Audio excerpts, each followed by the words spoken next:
We saw last time that any homogeneous continuous time Markov chain on a discrete state space that is operator norm continuous at 0, which is equivalent to having a bounded generator, actually is a continuous random time change from a discrete time Markov chain. That is, instead of the jumps occurring at times 1, 2, 3, etc., they occur at times determined by a Poisson process independent from the discrete Markov chain. Now that suggests the following kind of universal description of such continuous time Markov chains. We have some underlying discrete Markov chain determining which states we jump to, with what probabilities, and then at each state we have a clock that goes off after an exponential time, exponential lambda, where lambda was the intensity of the Poisson process that we chose. When the clock goes off at this random time, we jump, and jump according to whatever the probability distribution of the discrete time Markov chain is from the state where we've arrived to whatever states are available. So that turns out to be close to correct, but there's a subtle issue with that description, because with the time chain's composition ynt that we're dealing with, when that exponential clock goes off and nt jumps from time 1 to time 2, for example, there might still be a positive probability that the underlying discrete chain stays at the state where it is now. It could be a lazy chain. And if that happens, then the next jump of this continuous time process doesn't happen until the Poisson process jumps from time 2 to time 3, or possibly time 3 to time 4, etc. So we need to account for that laziness. It turns out that it's not so hard to do that, provided that there are no absorbing states. A discrete homogeneous time Markov chain has an absorbing state I if the transition kernel Q of II is equal to 1. Now, remember that the transition kernel forms a stochastic matrix, so the sum over all states J of Qij is 1. And all of those are non-negative. So those together tell us that Qij is equal to 0 for all j not equal to I. In other words, absorbing states are like the Hotel California. You can check in anytime you like, but you can never leave. If there are any absorbing states, then as you can imagine, if there's a path to that state from where you started, there's going to be some positive probability that you'll get there eventually, and that means that you'll stay in that state forever eventually. Now we're going to avoid the analysis of that kind of case entirely in this course. If this were a course on Markov chain, we would of course discuss absorbing states and a full analysis of what's called irreducible chains. For our purposes, we're just going to skirt the subject and assume that there are no absorbing states. That is, there's always a probability of leaving any state. But we might still have some states where the probability of staying at least one more step is positive. Such a chain is called a lazy chain. Now, again, from this condition here, if Q of II is positive, then this sum, where the sum is taken over all states not equal to I, is the same as 1 minus Q of II. And if there are no absorbing states, that means that that sum, 1 minus Q of II, is strictly positive as well. So we can at least formally define a new Markov transition kernel like this. Q tilde of ij is going to be Q of ij divided by 1 minus Q of ii, whenever I is not equal to j, and 0 if I is equal to j. Now notice that Q tilde of ij is always greater than or equal to 0, and if we take the sum over all j of Q tilde of ij, well, that's the same thing as the sum over j not equal to I of Q tilde ij, because Q tilde of ii is 0. And that's the sum j not equal to I of Q of ij divided by 1 minus Q of ii. But as we just stated, this condition here means that that sum is equal to 1. So that shows us that this is a Markov transition kernel, and therefore there is some Markov chain that has this as its Markov transition kernel. Turns out that we can describe such a Markov chain very nicely in terms of the original chain that had Q as its transition kernel. And here is that description, which is also called a jump hole description. If Yn is a time-homogeneous Markov chain that has the original Q as its one-step transition kernel, then we can define a sequence of random times, discrete random times. Tau1 is the time of the first jump of Yn. That is, it's the smallest n for which Yn is not the same as Y0. This is a random time. Tau2 is the time of the second jump. It's the smallest n bigger than Tau1 such that Yn is not equal to y at time Tau1, the first jump. And we can proceed by induction to define this sequence of times. Now we can define a new discrete time stochastic process, zk, which is defined to be y at time tau k. It turns out that this process, which jumps at the true jump times of Yn and jumps where Yn did, is a Markov chain. And its one-step transition kernel is this transition kernel here. Moreover, the sequence of inter-arrival times of the jumps here, which are sometimes called the sojourn times of the process, those are independent. That is, they're independent conditioned on whatever chain of states that we reached. And given that chain of states, they have geometric distribution with parameter 1 minus q of ik to ik for the kth sojourn time. Now, the geometric distribution is the discrete analog of the exponential distribution. It has a kind of memoryless property as well, and you're going to explore that together with the proof of this proposition on your homework. Now, with that in hand, we can give a proper, complete jump hole description of continuous time bounded rate Markov chains. The theorem is as follows. If xt is a Markov chain with bounded generator A, remember that that means that A has a matrix, which we're calling little a, which automatically satisfies the property that the off-diagonal entries are non-negative and the row sums are 0, and therefore basically all the information about the boundedness is contained on the diagonal. If we let ai be the negative of the very negative number aii on the diagonal, which is the sum of the off-diagonal entries, then for a to be a bounded operator is to say that the supremum of those ai's is finite. Now let's assume that there are no absorbing states for this chain. Remember, an absorbing state means that q of ii equals 1 for some I. Well, you can track through here from the generator to the transition kernel. Qt is equal to e to the ta. And you can see that if A has a row of zeros, then Qt will have a row with a 1 in one entry and zeros everywhere else. In other words, an absorbing state. So an absorbing state here is a state where there's a row of zeros in the matrix of A. So the assumption that there's no absorbing states in this continuous time case is the assumption that ai, the negative of the diagonal entry, is strictly positive for every I. Now we let J0, J1, up through Jk, etc. be the jump times of this continuous time process. By convention, J0 is 0. J1 is the infimum of all strictly positive t, at which xt is not equal to the initial state x0. And generally speaking, Jk is the infimum over all times strictly greater than the k minus 1th jump time, defined inductively, for which xt is not equal to x at that previous jump time. And we'll set sk equal to the kth sojourn time, that is, the inter-arrival time between the k minus 1st jump and the kth jump. Then we have the following universal description of such process as xt. If we define zk to be the discrete stochastic process x at the jump time jk, then that is a Markov chain, and its one-step transition kernel function is given by this.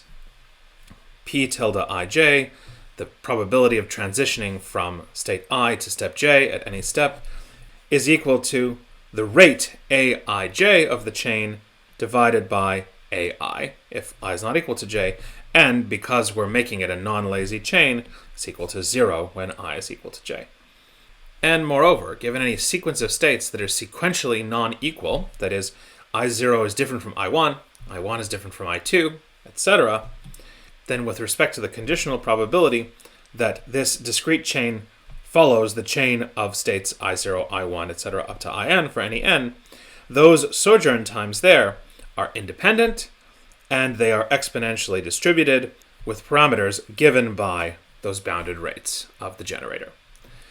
So we have this lovely universal description of any bounded rate, homogeneous continuous time Markov chain.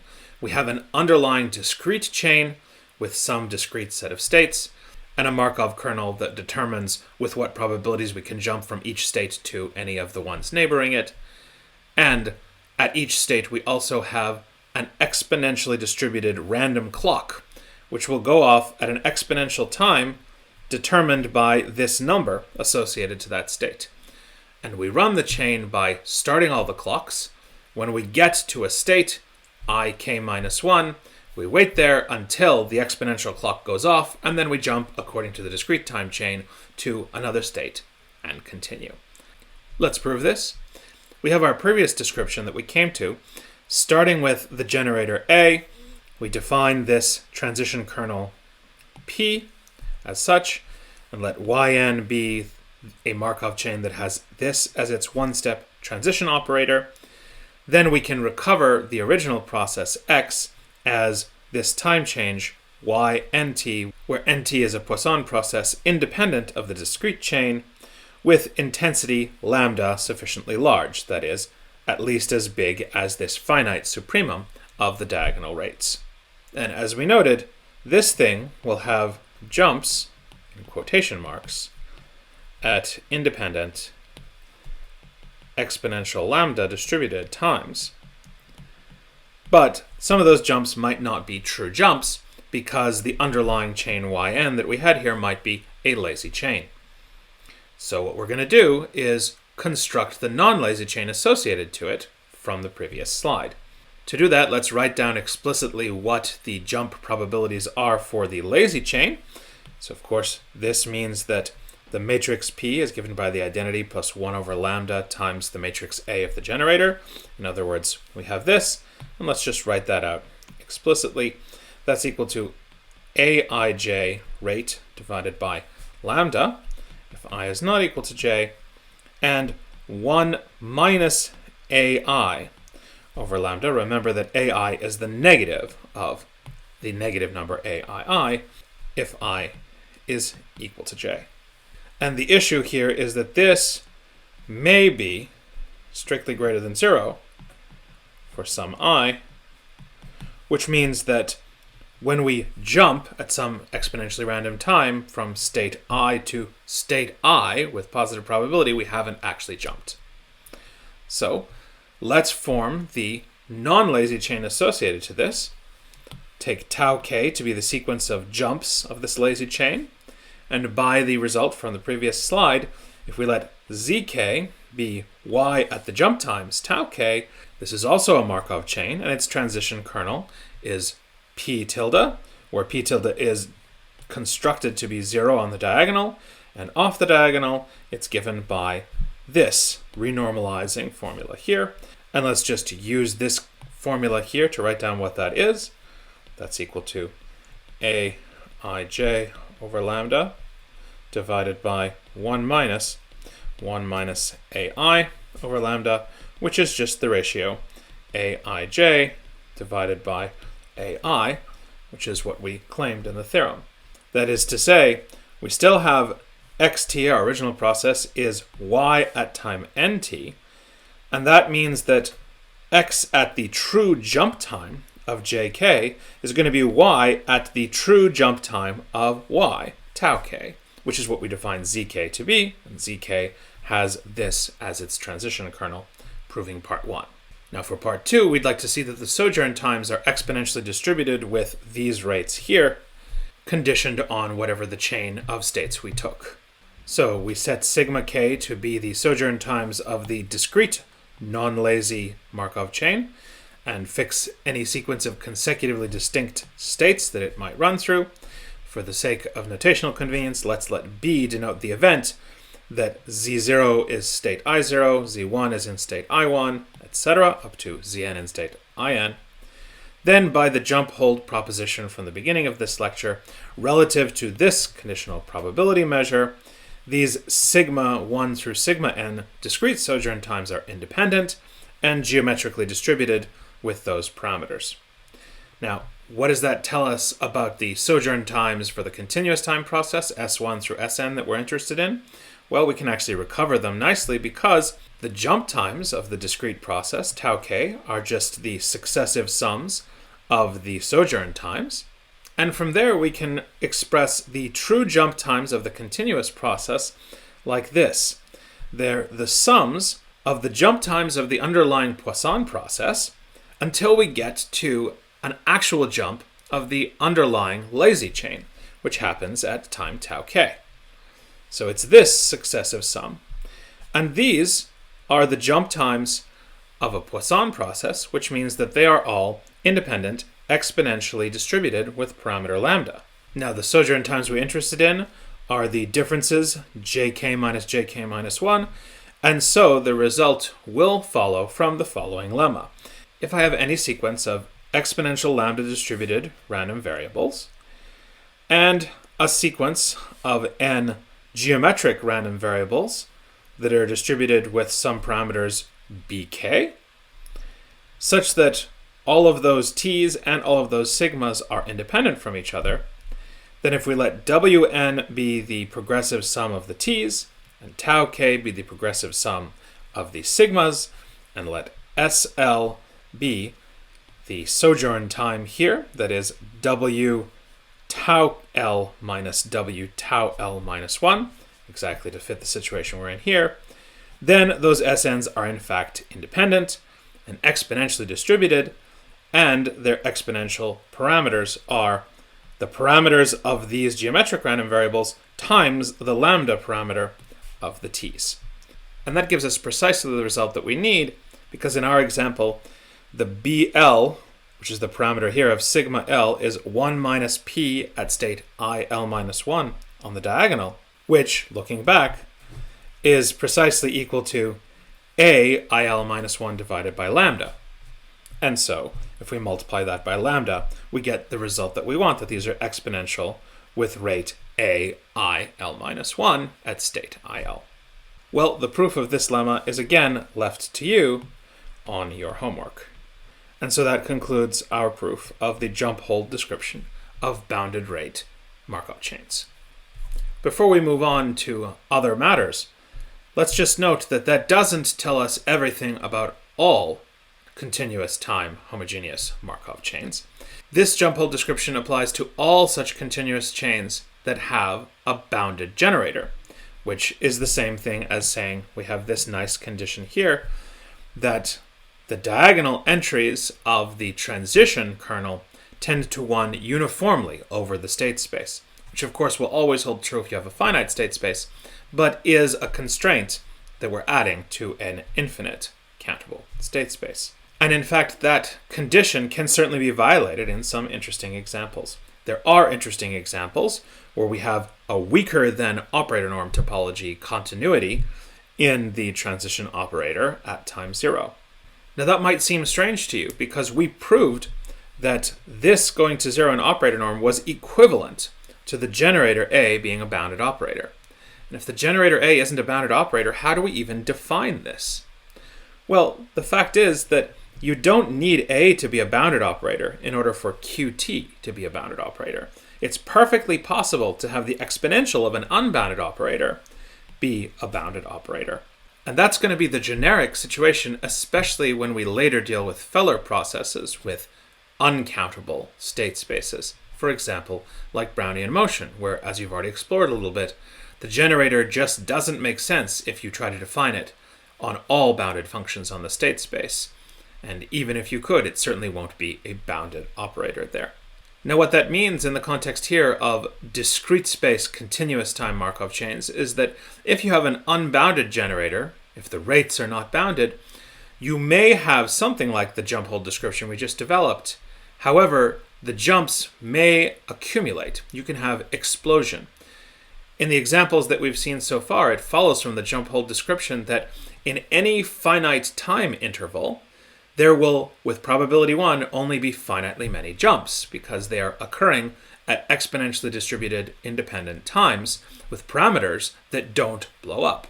And it's a nice, easy-to-prove theorem that if you have a progressive sum of such independent exponentially distributed random variables, then it almost surely tends to infinity, which means that in a finite time, you'll only have finitely many jumps.